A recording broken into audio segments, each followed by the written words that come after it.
Hallelujah, hallelujah. और एक बार प्रभु यीशु मसीह के नाम से आप सब लोगों को मैं इस लाइव टेलीकास्ट में मैं धन्यवाद देता हूं। आज के इस सप्ताह के लिए मैं प्रभु का धन्यवाद देता हूं। परमेश्वर हमारे जीवन में बड़े कार्य करने पाए। बाइबल बतलाती है, पृथ्वी की नहीं परंतु स्वर्गीय वस्तुओं की खोज में रहो जहां पर मसीह विराजमान है। हर एक व्यक्ति जो मसीह को अपनाते हैं, हर एक व्यक्ति के जीवन में मसीह के साथ जीने का अनुभव है, उन सारे व्यक्ति के जीवन में सबसे बड़ी बात ये होने पाए कि वे मसीह ना केवल पृथ्वी की परंतु स्वर्गीय वस्तुओं के ध्यान में रहने की आवश्यकता है। इस धरती पर जब हम जीते हैं, धरती पर जब अपने जीवन काल को जीते हैं, तो कई प्रकार के कष्ट, कई प्रकार के संकट और कई प्रकार की यातनाओं का सामना करते हैं। परंतु जब स्वर्गीय बातों को जब हम देखते हैं, स्वर्गीय स्थानों की ओर हम देखते हैं, तो परमेश्वर ने जिस प्रकार से कहा कि मैंने इस दुनिया को जीत लिया है, इस प्रकार के बड़े वायदे को जब हम परमेश्वर की ओर से प्राप्त करते हुए देखते हैं, तो परमेश्वर हमारे जीवन में बड़े कार्य करने की बातें होती है। इसी के लिए जब उस परम प्रधान के छाए हुए स्थान में लगातार बैठने के अनुभव में जब हम चले आते हैं, तो हमारे जीवन की बड़ी से बड़ी बातें परमेश्वर पूरी करते हैं, जिस बातों को हमें आज अपने इस कार्यकाल में समझने की आवश्यकता है। उस परमेश्वर के उस परम प्रधान, वो परमेश्वर जो है, उसके पास बैठने के अनुभव, उसके पास से मार्गदर्शन प्राप्त करने के अनुभव, उसके पास से, उनके पास से परमेश्वर के वचनों को प्राप्त करने के अनुभव, इन सारी बातें जब हमारे जीवन में होती है, तो परमेश्वर हमारे लिए बड़े कार्य करने की बातों को रखता है और बड़े कार्य करते हैं, जिसे हमें समझने की आवश्यकता है। प्रभु के पवित्र नाम की महिमा और प्रशंसा हमारे साथ हो। आज एक विषय की ओर हम अपने ध्यान को आकर्षित करें। मेरा आज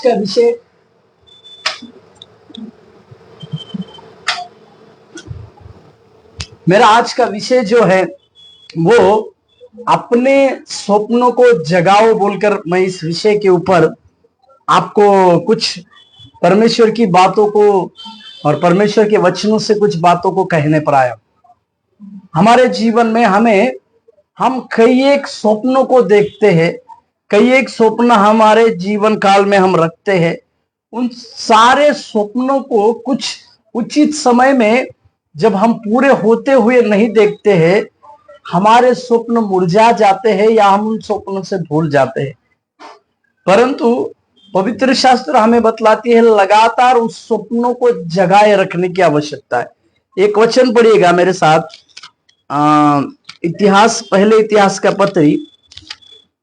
पहले इतिहास की पत्री में एक वचन की ओर अपने ध्यान को आकर्षित करें।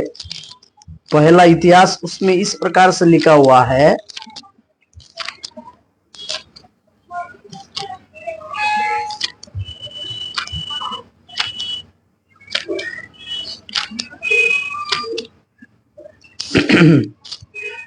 पहला इतिहास, माफ कीजिएगा, दूसरा इतिहास में होगा।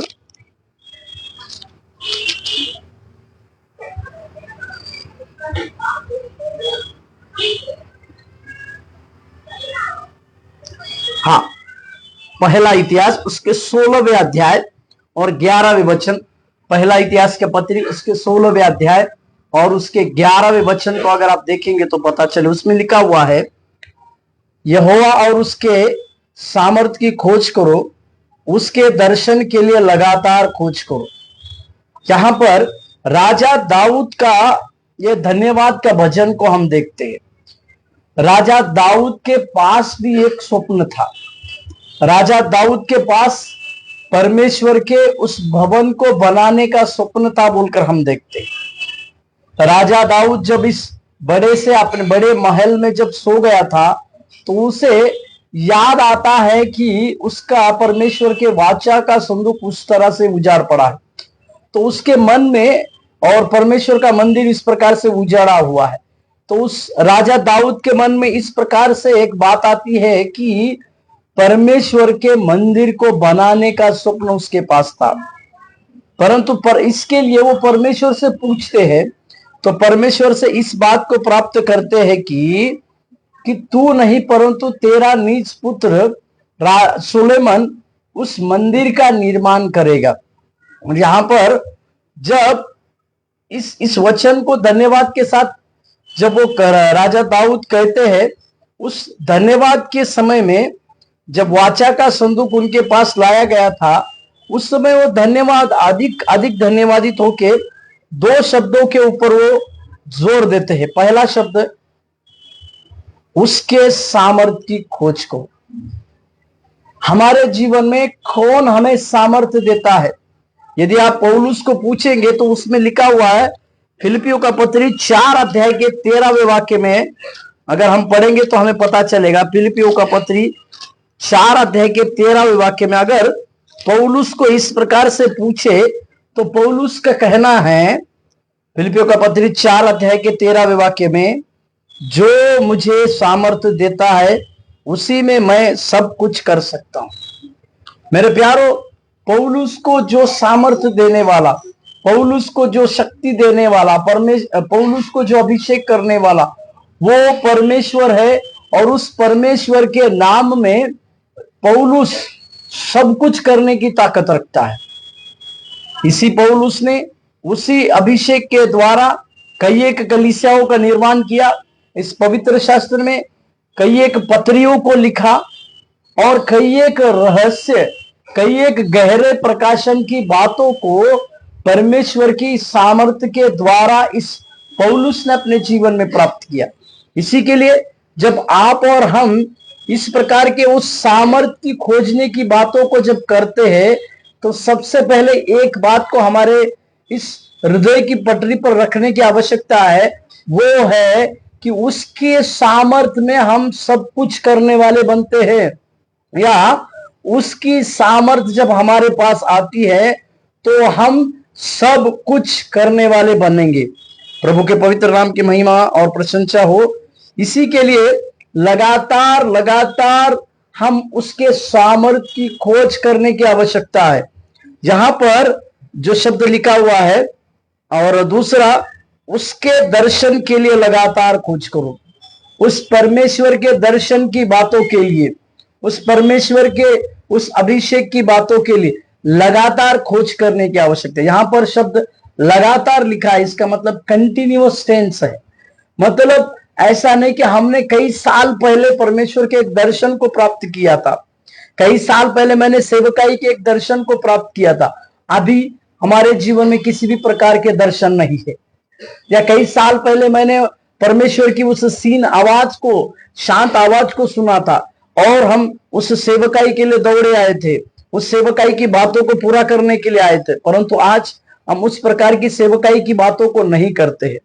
इस प्रकार की बातें हमारे जीवन में, हमारे सेवकाई की बातों में ना होने पाए, परंतु हमारा अनुभव लगातार लगातार लगातार उसके दर्शन के खोजी होने की आवश्यकता, उस महान परमेश्वर के खोजी होने की आवश्यकता के साथ रहने की जरूरी है।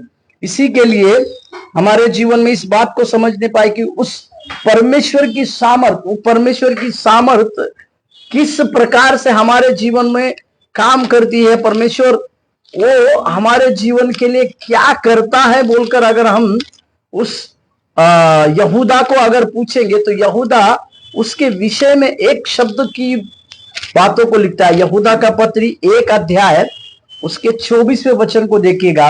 यहूदा का पत्री 1 अध्याय 24वें वचन में, अब जो तुम्हें ठोकर खाने से बचा सकता है।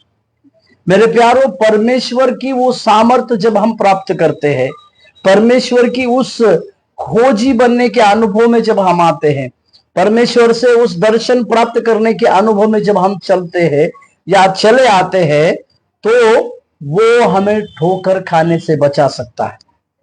और वो हमें ठोकर खाने से बचाने वाला परमेश्वर है करके हम देखते हैं, जिसे समझने की आवश्यकता। और यहूदा आगे लिखते, ना केवल वो ठोकर खाने से हमें बचाता है, परंतु आगे अपनी महिमा की भरपूरी के सामने वो जो महिमामय परमेश्वर है, उसकी महिमा अपरंपार है। पवित्र शास्त्र बतलाती है सारी पृथ्वी परमेश्वर की महिमा से भरपूरी के साथ भरी रहेगी करके लिखा हुआ है। उस परमेश्वर की महिमा की भरपूरी के सामने हमें और आपको मगन और निर्दोष खड़ा कर सकता है। उस परमेश्वर की महिमा के सामने हमें मगन मतलब आनंदित करने की ताकत इस परमेश्वर के उस सामर्थ में है, और निर्दोष खड़ा करने की भी सामर्थ इसी परमेश्वर के हाथों में है। इसी के लिए मेरे प्यारों, हमें उसके लगातार खोजी होने की आवश्यकता है। लगातार परमेश्वर को उस दर्शन के द्वारा प्राप्त करने की आवश्यकता है। लगातार परमेश्वर के उस दर्शन के खोजी होने की आवश्यकता है। इसी प्रकार आप रहेंगे तो हमारे जीवन के जो स्वप्न, जो भविष्यवाणियां, जो दर्शन परमेश्वर ने हमें दिए थे, उस दर्शनों में हम बने रहेंगे। इसी के लिए हमारे परमेश्वर के द्वारा दिए गए हुए उस स्वप्नों को और एक बार टटोलने की आवश्यकता है, और एक बार इन स्वप्नों को हमारे लिए, हमारे कार्यों के लिए जगाने की आवश्यकता है। जब हम अपने स्वप्नों को जगाएंगे, जब हम इस स्वप्नों को और परमेश्वर के लिए जगाएंगे, तो परमेश्वर हमारे जीवन की कई एक बातों को पूरी करने की ताकत रखता है। प्रभु के पवित्र नाम की महिमा और प्रशंसा हो। उसी के अनुसार और एक वचन को अगर हम पढ़ेंगे तो मेरे साथ खोलिएगा, यिर्मयाह का पत्री उसके 29वें अध्याय के 11वें वचन। यिर्मयाह का पत्री उसके 29वें अध्याय उसके 11वें वचन को, यिर्मयाह का पत्री उसके 29वें अध्याय 11वें वचन में, जहां पर लिखा हुआ है 29 अध्याय के 11वें वचन में,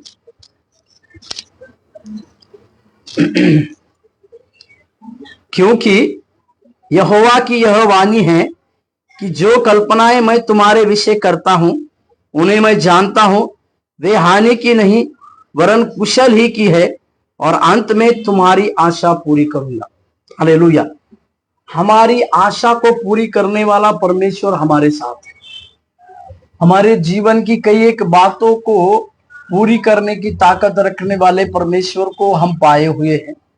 उस परमेश्वर को जो पूरी हमारे जीवन की पूरी आशा को, पूरी बातों को, हमारे जीवन की सारी बातों को पूरी करने वाला परमेश्वर हमारे साथ है। उसमें परमेश्वर की ये वाणी है कहकर जब हम देखते हैं तो ये परमेश्वर हर एक व्यक्ति के जीवन में जो परमेश्वर को अपना उद्धारकर्ता के रूप में स्वीकार किए हैं, जो परमेश्वर के उस वचनों के अनुसार अपने जीवन को बिताने के लिए अपने आप को परमेश्वर के हाथों में सौंपे हैं, ऐसे हर एक व्यक्ति के लिए या इस दुनिया के हर एक व्यक्ति के जीवन के लिए परमेश्वर की ये वाणी है कि परमेश्वर ऐसे लोगों के जीवन में एक कल्पना को रखा है, या इस प्रकार से कहूं, God has plan for everyone. मतलब परमेश्वर की हर एक व्यक्ति के लिए, हर मानव जाति के लिए एक योजना है, और वो योजना शायद आज कोई भी मानव जाति के लोग समझ नहीं पाते होंगे।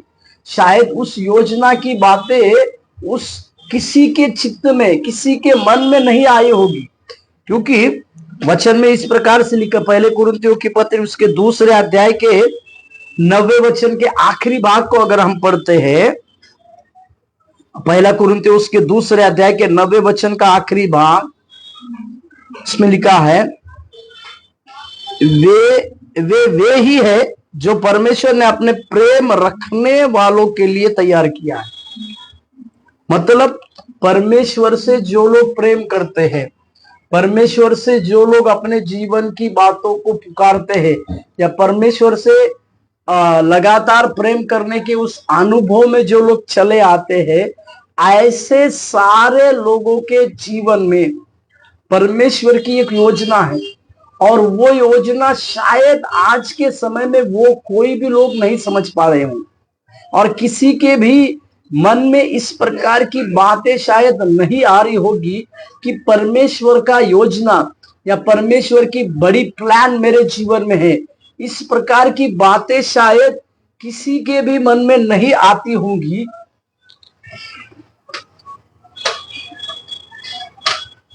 परंतु परमेश्वर का योजना या परमेश्वर की योजना और परमेश्वर की कल्पना ऐसे सारे व्यक्ति के जीवन में है, क्योंकि उसमें लिखा हुआ है परमेश्वर ना केवल योजना बनाता है परंतु उस योजना को सही रीति से जानता भी है, परंतु उस योजना को लोगों के जीवन में पूरी करने की ताकत भी रखने वाला परमेश्वर है। यहां पर लिखा हुआ है जो कल्पनाएं मैं तुम्हारे विषय में करता हूं वो जानता हूं, वे हानि की नहीं वरन कुशल ही की है, अंत में तुम्हारी आशा पूरी करूंगा। परमेश्वर जो हमारे लिए एक योजना बनाता है, परमेश्वर हमारे लिए एक योजना बनाता है। उस योजना की बातों को शायद हम ना समझे परंतु परमेश्वर उस योजना को जानता है, और वो ये भी जानता है कि जो योजना परमेश्वर ने हमारे लिए और आपके लिए बनाई है वे हानि की नहीं है। परमेश्वर किसी के लिए हानि की योजना नहीं बनाते। परमेश्वर हर एक व्यक्ति के लिए कुशलता की, उसके अच्छे फ्यूचर की या उसके लिए सबसे सुखद वाली की योजना बनाते हैं। इस बातों को आपको और मुझको समझने की आवश्यकता है। इस प्रकार की योजना केवल परमेश्वर नहीं बनाते हैं, साथ ही साथ उस अंत में उसकी आशा पूर्ति करते हैं। परमेश्वर वो है जो हमारे लिए योजना बनाता है, वो सुख की योजना है और अंत में हमारी इच्छा हमारी आशा को वो पूरी करते हैं। इसे हम समझने की आवश्यकता है। इसी के लिए भजन संहिता में 37 के 4 को पढ़िएगा। भजन संहिता 37:4 वहां पर भी एक वाक्य लिखा हुआ है। राजा दाऊद कहते हैं यहोवा को अपने सुख का मूल जान, वह तेरे मनोरथों को पूरा करेगा। प्रभु के नाम की महिमा और प्रशंसा होने पाए। जब हम यहाँ पर राजा दाऊद का लिखना कि मनोरथों को पूरा करेगा, मतलब परमेश्वर हमारे इच्छाओं को कब पूरा करेगा, परमेश्वर हमारे लिए कब वो सारी बातों का आशीष देगा, इसका जवाब उसी वचन में लिखा हुआ है। जब हम परमेश्वर को अपने सुख का मूल जानेंगे, मतलब हमारे जीवन में सबसे पहले प्रथम स्थान जब हम परमेश्वर को देंगे, हमारे जीवन काल में जब भी हम परमेश्वर के लिए हर चीज के लिए प्रथम स्थान देंगे, तो या अपने जीवन में परमेश्वर का भय की बातों को जब हम मानेंगे, तो उस समय परमेश्वर हमारे सारे मनोरथों को पूरी करता है। इस मनोरथों को मतलब अपने जो स्वप्न हमने रखे हैं परमेश्वर के लिए, अपने जीवन के लिए, अपने भविष्य के लिए, जो बातें के स्वप्न को हमने देखे हैं, वे सारे स्वप्नों का जवाब परमेश्वर हमें अवश्य देंगे। इसको भी हमें इस समय समझने की आवश्यकता है। जब इसी प्रकार के एक योजना को, इसी प्रकार के एक स्वप्न को यिर्मयाह के जीवन में, जब यिर्मयाह एकदम छोटे से उम्र में था, मां के गर्भ में था, तब परमेश्वर ने उसके जीवन के लिए एक स्वप्न को रखा। यिर्मयाह का पत्री उसके 1 अध्याय के 5वें वाक्य को अगर हम पढ़ते हैं तो, यिर्मयाह 1:5 को अगर हम पढ़ेंगे तो,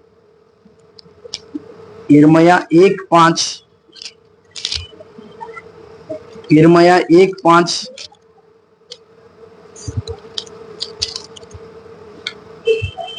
इस यिर्मयाह के जीवन के लिए, यिर्मयाह के लिए परमेश्वर का एक स्वप्न, जब वो उसके मां के गर्भ में रचा जा रहा था तो परमेश्वर ने किया। उसके लिए देखिएगा 5वें वचन को, यिर्मयाह 1:5 इसमें लिखा, गर्भ में रचने से पहले ही मैंने तुझ पर चित्त लगाया और उत्पन्न होने से पहले ही मैंने तेरा अभिषेक किया, मैंने तुझे जातियों का भविष्यवक्ता ठहराया। मेरे प्यारो, यहाँ पर कुछ बहुमूल्य बातें जो यिर्मयाह के जीवन में परमेश्वर ने रखी थी, या मैं इस प्रकार से कहूं, यिर्मयाह के जीवन के लिए परमेश्वर ने एक स्वप्न रखा है। और वो स्वप्न क्या था कि यिर्मयाह उसकी मां के गर्भ में रचे जाने से पहले ही परमेश्वर ने चित्त लगाया। परमेश्वर हर एक के जीवन के लिए चित्त लगाता है। मनुष्य जन्म होते समय परमेश्वर हर एक मानव के लिए एक चित्त लगाता है। इसका मतलब परमेश्वर की बातें उस मानव के अंदर, मनुष्य के अंदर आने की आवश्यकता होती है। परमेश्वर हर एक व्यक्ति के लिए चित्त लगाता है। परमेश्वर हर एक व्यक्ति को अपने नजरिए से देखकर लोगों को दिखाना चाहता है कि इसके लिए मैं चिंतित हूं या चित्त लगाया हूं। इस यिर्मयाह के जीवन में सबसे पहले परमेश्वर इसके ऊपर चित्त लगाता है। दूसरा, उत्पन्न मां के गर्भ में उत्पन्न होने से पहले उसके ऊपर अभिषेक है। प्रभु अपने बच्चों को उसके मां के गर्भ में रचने से पहले ही इस प्रकार के अभिषिक्त बातों को देता है। और तीसरा बात है, जातियों का भविष्य ठहराया। मेरे प्यारो, जाति जाति का भविष्यवक्ता ठहराने की बातें परमेश्वर ने इस यिर्मयाह के जीवन में दिया है। और इसी यिर्मयाह को क्राइंग प्रोफेट बोल के कहा जाता है। रोने, सबसे ज्यादा रोने वाला भविष्यवक्ता बोलकर इसके जीवन की बातों को हम देखते हैं। जहां पर जो परमेश्वर चित्त लगाता है वो उसके स्वप्नों को जगाने के लिए, या परमेश्वर की जो योजना ये यिर्मयाह के जीवन में थी, उस योजना को यिर्मयाह के द्वारा पूरी करने के लिए परमेश्वर इस प्रकार के 3 प्रकार के आशीष उसके जीवन में देता है। एक वचन को अगर हम देखेंगे, भजन संहिता 139 की बातों को देखिएगा। भजन संहिता 139, भजन संहिता 139, वहां पर 14वें वचन को देखिएगा। 14वें वचन को देखिएगा, मैं तेरा धन्यवाद करूंगा इसीलिए कि मैं भयानक और अद्भुत रीति से रचा गया हूं। तेरे काम तो आश्चर्य है और मैं इसे भली भांति जानता हूं। यहां पर देखिएगा कि परमेश्वर का हमारे लिए, परमेश्वर की ओर से हमारा रचा जाना एक भयानक बात है।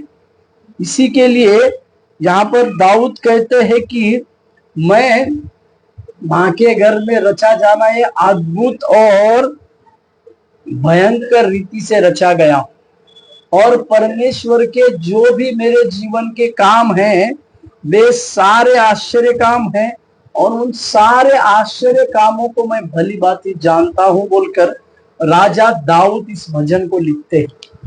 मेरे प्यारो, कि परमेश्वर अपने उस स्वप्नों को जगाने के लिए एक व्यक्ति के ऊपर चित्त लगाते हैं। उसके मां के गर्भ में रचने से पहले ही उसके ऊपर अभिषेक करते हैं। इसका कारण यह है कि वो व्यक्ति या वो पात्र परमेश्वर के कार्य करने के लिए ज्यादा इस्तेमाल होने पाए, वो परमेश्वर का सेवा करने के लिए ज्यादा उत्पन्न होने पाए, ज्यादा बातें होने पाए। इस प्रकार का एक दर्शन, इस प्रकार की एक बातें परमेश्वर व्यक्ति के, हर एक व्यक्ति के जीवन में देखते हैं। इस प्रकार से हम समझने की आवश्यकता है कि अगर परमेश्वर के उस वचनों को अगर हम देखेंगे तो वहां पर लिखा हुआ भजन संहिता का पत्र 139, भजन संहिता का पत्र 139 में 7वें वचन में राजा दाऊद इस प्रकार से कहते हैं, मैं तेरी आत्मा से भागकर किधर जाऊं या तेरे सामने से किधर भागूं। यदि मैं आकाश पर चढ़ूं तो तू वहां है, यदि मैं अपना बिछौना अधोलोक में बिछाऊं तो तू वहां है। इसका मतलब परमेश्वर की उस बातों से या परमेश्वर की आत्मा से भागकर हम कहीं नहीं जा सकते। इसी के लिए हमारे जीवन में हमारे उन स्वप्नों को जो परमेश्वर ने हमारे लिए ठहराए हैं, जो बातें परमेश्वर ने हमारे लिए दी है, उन सारी बातों को लगातार लगातार लगातार जगाए रखने की आवश्यकता हम लोगों को है। इस प्रकार से इस बातों को याद रखने की आवश्यकता है, और इस प्रकार के अपने उस बातों को याद रखेंगे तो परमेश्वर की दया और अनुग्रह की बातें हमारे जीवन में जब, और एक वचन को पढ़े, भजन संहिता 139 के 16वें, तेरी आंखों ने मेरे बेडोल तत्व को देखा और मेरे सब अंग जो दिन दिन बनते जाते थे रचे जाने से पहले तेरी पुस्तक में लिखे गए।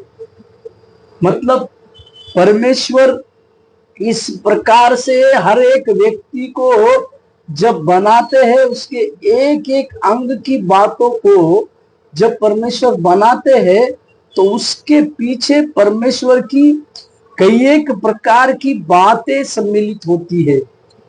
उसके पीछे परमेश्वर के कई एक कार्यों की बातें भी सम्मिलित होती है, जिसको हमें और आपको समझने की और जानने की आवश्यकता है। प्रभु के पवित्र नाम की महिमा और प्रशंसा होने पाए। अपने स्वप्नों को निरंतर हमें इसी के लिए जगाने की आवश्यकता है, क्योंकि उस स्वप्नों को देने वाला सर्वशक्तिमान परमेश्वर है। और किसी प्रकार की निराशा का सामना करते हुए, किसी प्रकार की हार का सामना करने के बाद, या किसी प्रकार की डर का सामना करने के बाद हम हमारे जीवन में इस स्वप्नों को भूलने की पूरी पूरी आवश्यकता है।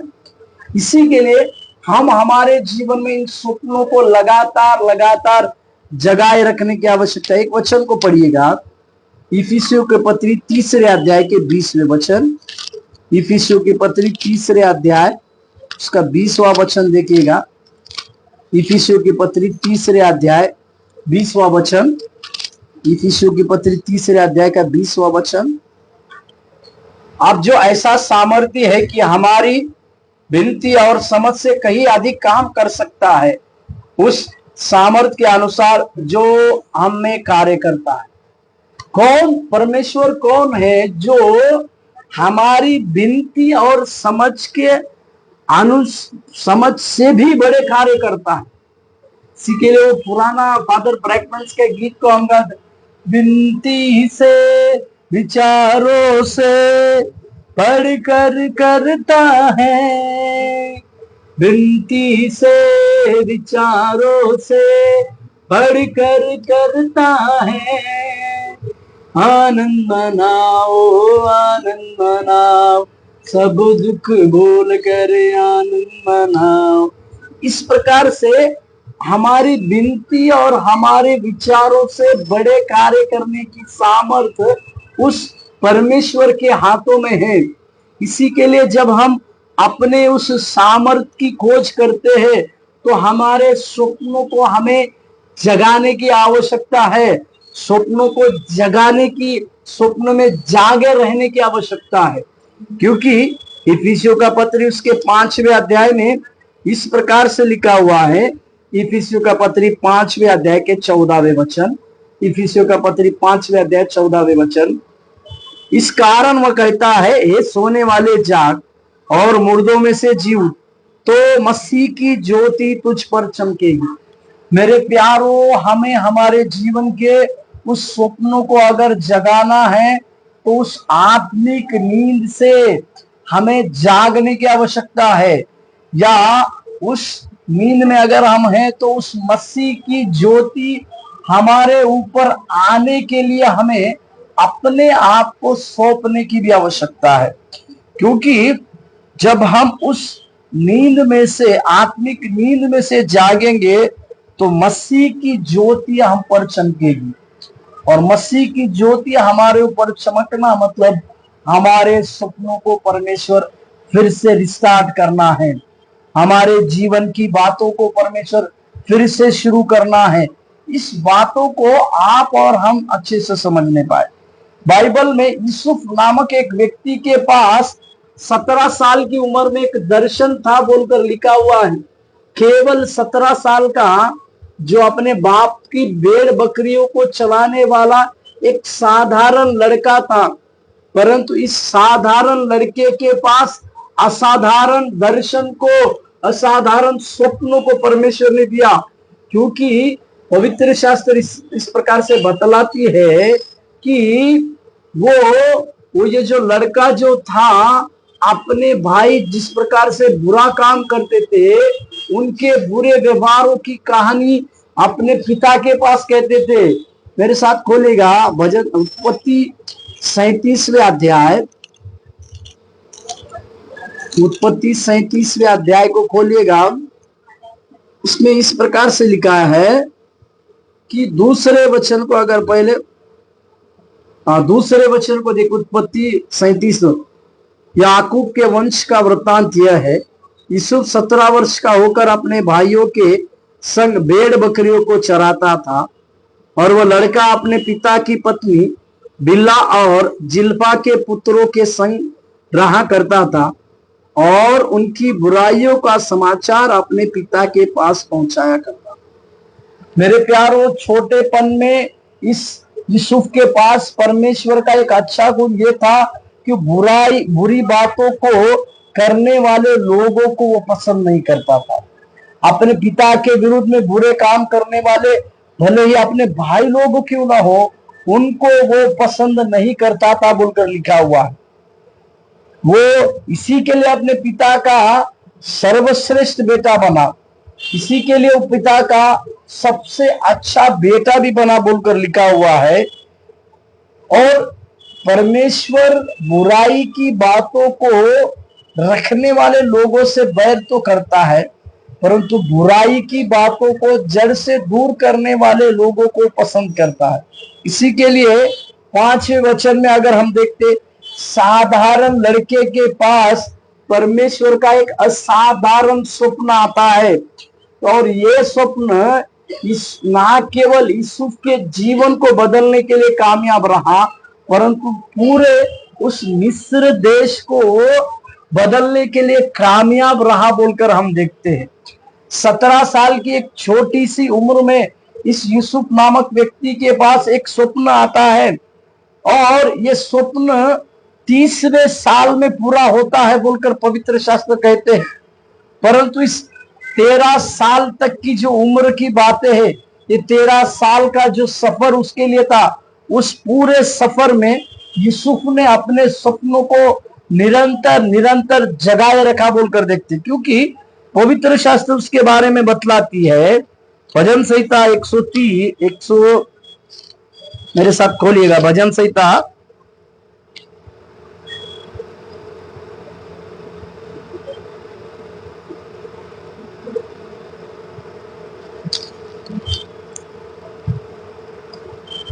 130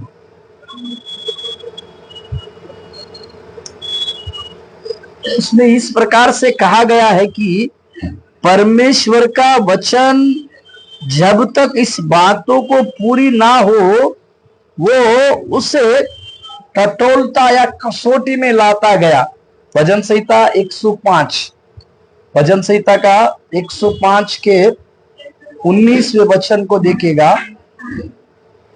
भजन संहिता 105 उसके 19, जब तक कि उसकी बातें पूरी न हुई, तब तक यहोवा का वचन उसे कसौटी पर कसता रहा। ये किस प्रकार की कसौटी कसना था, किस प्रकार की कसौटी थी यूसुफ के लिए?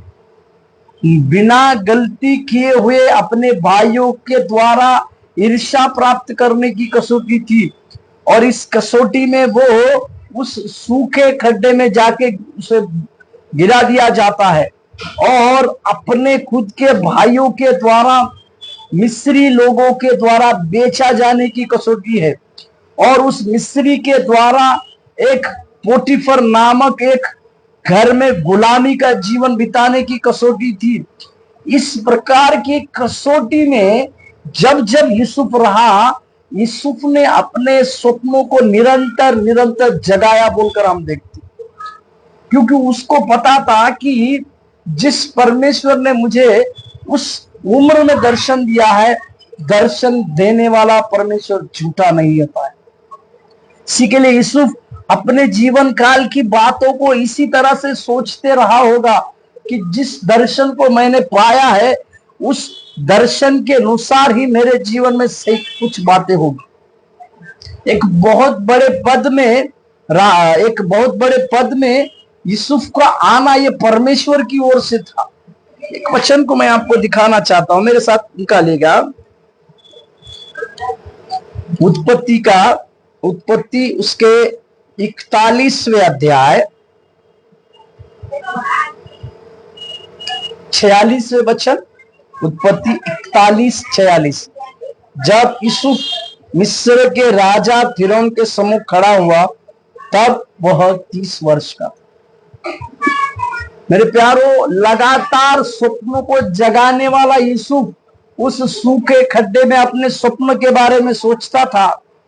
उस मिस्री लोगों के हाथों में बेचे चंद पैसों के लिए बेचा जाने वाला यूसुफ अपने उस स्वप्न को लगातार जगाए रहा, जहां तक कि गुलाम बनकर जिस जगह पे चला गया उस घर में काम करते समय भी यूसुफ अपने स्वप्नों को निरंतर जगाए रहा। जो बिना किसी जो चीज की नहीं, ऐसे बिना कुछ चीज किए, बिना कोई आरोप के जो जेल में चला गया, उस जेल में भी वो अपने स्वप्नों को निरंतर जगाते रहा। इसी के लिए इस यूसुफ की कहानी को जब हम पढ़ते हैं, हम इसमें से एक बात को सीखने की आवश्यकता है। हमारे पास परमेश्वर ने जिस प्रकार के स्वप्नों को दिए हैं, उन सारे स्वप्नों को हमें परमेश्वर के लिए जगाए रखने की आवश्यकता है।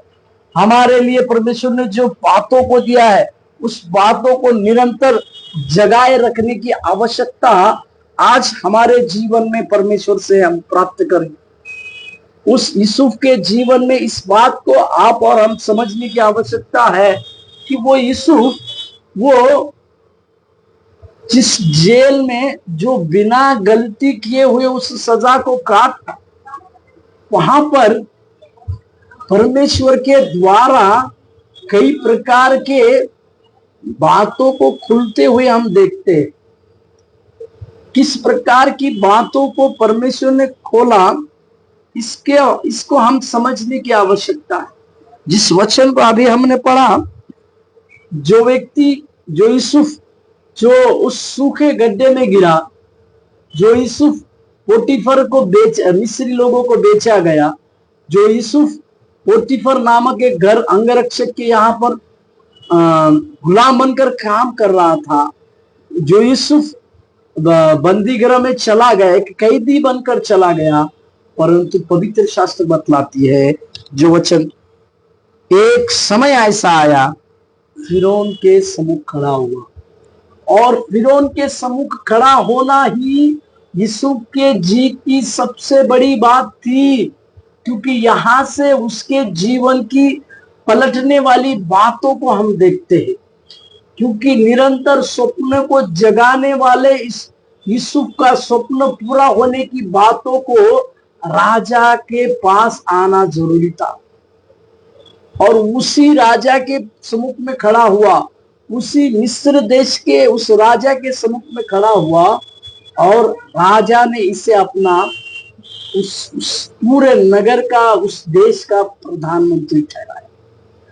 मेरे प्यारो, इस बात को हम आप समझने पाए कि हमारे सपनों को लगातार जगाए रखने के उस अवस्था में आप और हम जब चले आएंगे, तो परमेश्वर की ओर से हमें वो एक बल को प्राप्त करेंगे। परमेश्वर की ओर से एक सामर्थ्य की बातों को हम प्राप्त कर पाएंगे। परमेश्वर की ओर से कई एक प्रकार की बातों को प्राप्त करेंगे।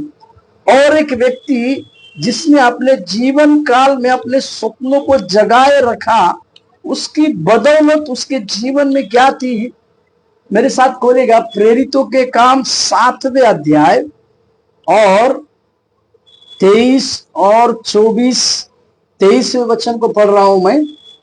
जब वह 40 वर्ष का हुआ तो उसके मन में आया कि मैं अपने इजरायली भाइयों से भेंट करूं। मूसा नामक एक व्यक्ति के जीवन की एक बातों को मैं बता रहा हूं। मूसा के बारे में लिखा हुआ है, मूसा 40 साल तक राजा फिरौन के यहाँ पर रहा। उसे कई एक प्रकार की विद्याओं का ज्ञान था, और यहां तक लिखा हुआ है कि उसकी पढ़ाई, उसका वचन और काम दोनों में वह सामर्थ्य था। और यहां तक कि राजा का उत्तराधिकारी कहकर कई एक लोग उसे ही मानते थे। परंतु 40 साल तक उस जगह पर रहने वाला मूसा, उसके जीवन में एक चीज आई, और वो उस प्रकार के सारे वैभव को छोड़कर, उस प्रकार के ऐशो आराम की बातों को छोड़कर फिर से उस अपने ससुर इत्रो की भेड़ बकरी को चराने के लिए चला जाता है। मेरे साथ खोलिएगा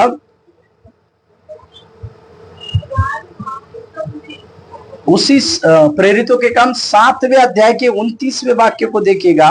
प्रेरित 7:29।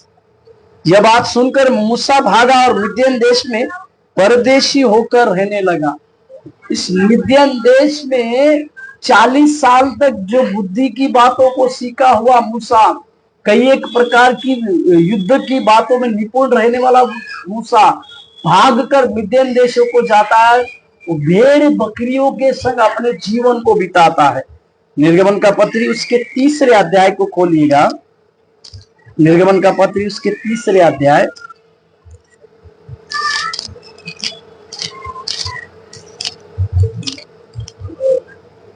पहला। मूसा अपने ससुर हित्रो नामक मिद्यान के याजक की भेड़ बकरियों को चराता था, और वो उन्हें जंगल की पश्चिम और होरेब नामक परमेश्वर के पर्वत के पास ले गए। अभी दूसरा 40 साल इस मूसा के जीवन में अगर हम देखते हैं, तो अपने ससुर हित्रो की उस भेड़ बकरियों को चराने की बातों में वो चला गया। उसके जीवन का वो दर्शन, परमेश्वर ने जिस कार्य के लिए उसको बुलाया था, वो स्वप्न, वो सारी बातें शायद मूसा अगले 40 साल पूरी तरह से भूल गया होगा। उसके लिए जो जो वचन और जो जो सामर्थ्य के काम और जो विद्याएं उसको दी गई थी, 40 साल में वो पूरी तरह से भूल गया होगा। क्योंकि 40 साल तक राजमहल में रहने वाला मूसा अगले 40 साल में भेड़ बकरियों के संग चल रहा है। भेड़ बकरियां उसके लिए भेड़ बकरियां ही उसके लिए एक स्वप्न की बातों को थी। परंतु मूसा ने परमेश्वर के दिए हुए अपने उस स्वप्न को जगाए रखा। उसकी प्रचिति यहाँ पर हमको मिलती है कि उस भेड़ बकरियों को जब मूसा परमेश्वर के उस होरेब नामक परमेश्वर के पर्वत के पास लेके जाता, परमेश्वर का पर्वत होरेब, उस पर्वत के पास जब मूसा उस भेड़ बकरियों को लेकर जाते थे, तो इस प्रकार से शायद विचार करते होंगे, यही वो पर्वत है। हमारे बाप दादाओं को परमेश्वर ने इसी पर्वत के पास वाचा को बांधा, इसी पर्वत के पास परमेश्वर ने हमारे बाप दादाओं को दर्शन दिया। इस प्रकार की सोच के साथ मूसा उन भेड़ बकरियों को वहां पर लेकर जाते थे।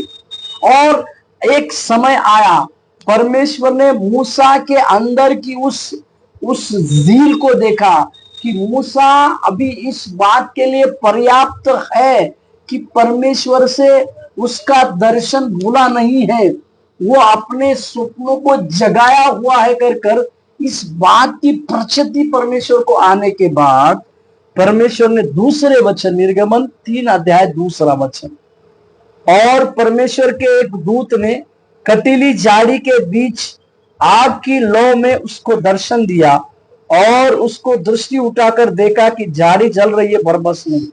यहां पर परमेश्वर मूसा को अग्नि की उस आग में से वो दर्शन को देते हैं।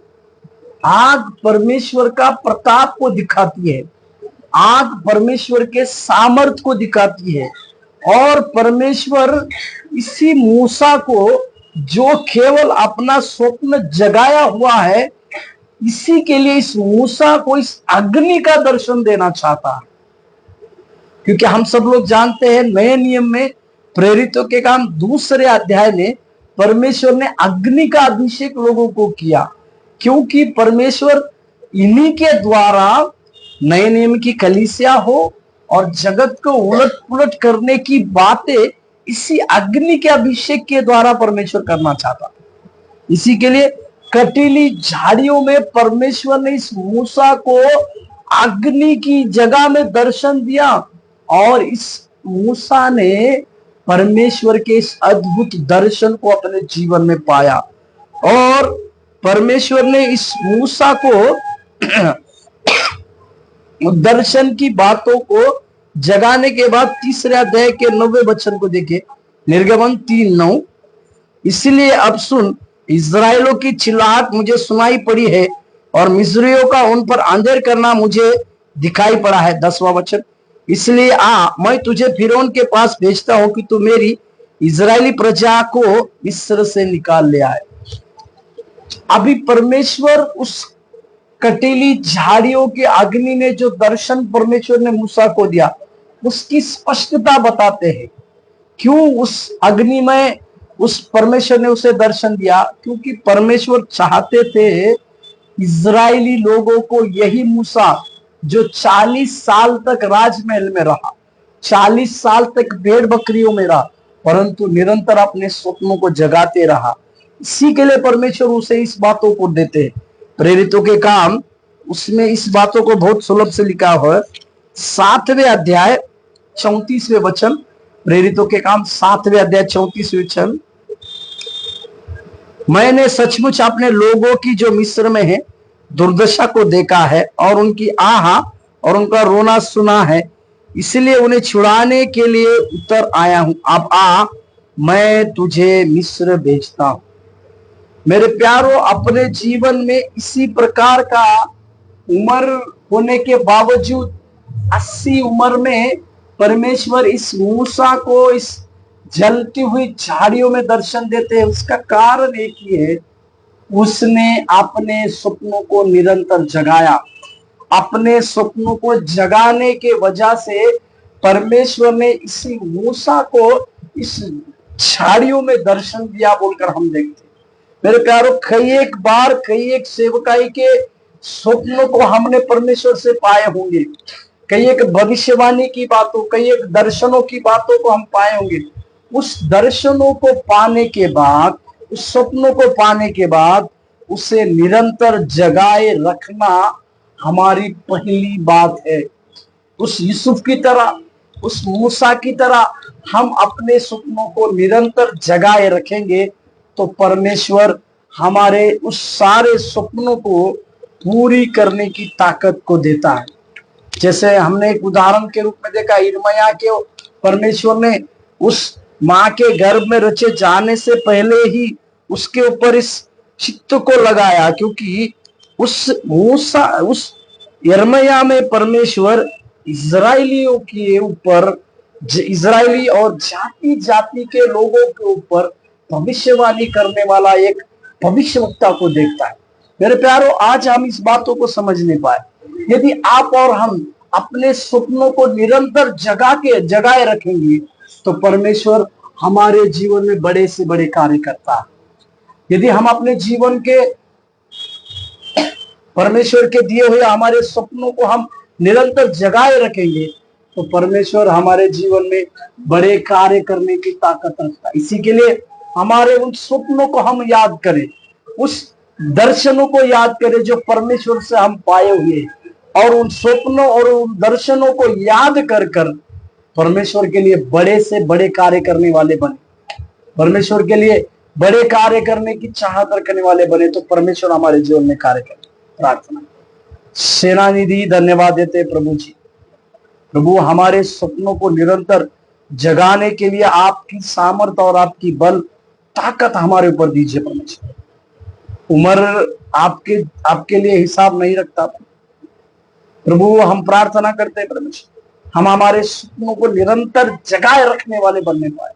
तेरी दया हमारे साथ, तेरी दया हमारे साथ, तेरी दया हमारे साथ उन्हें दीजिए प्रभु जी। आपकी महिमा और प्रशंसा की बात कार्य करें, यीशु मसीह के नाम से प्रार्थना को आमीन। प्रभु आपको आशीष दे।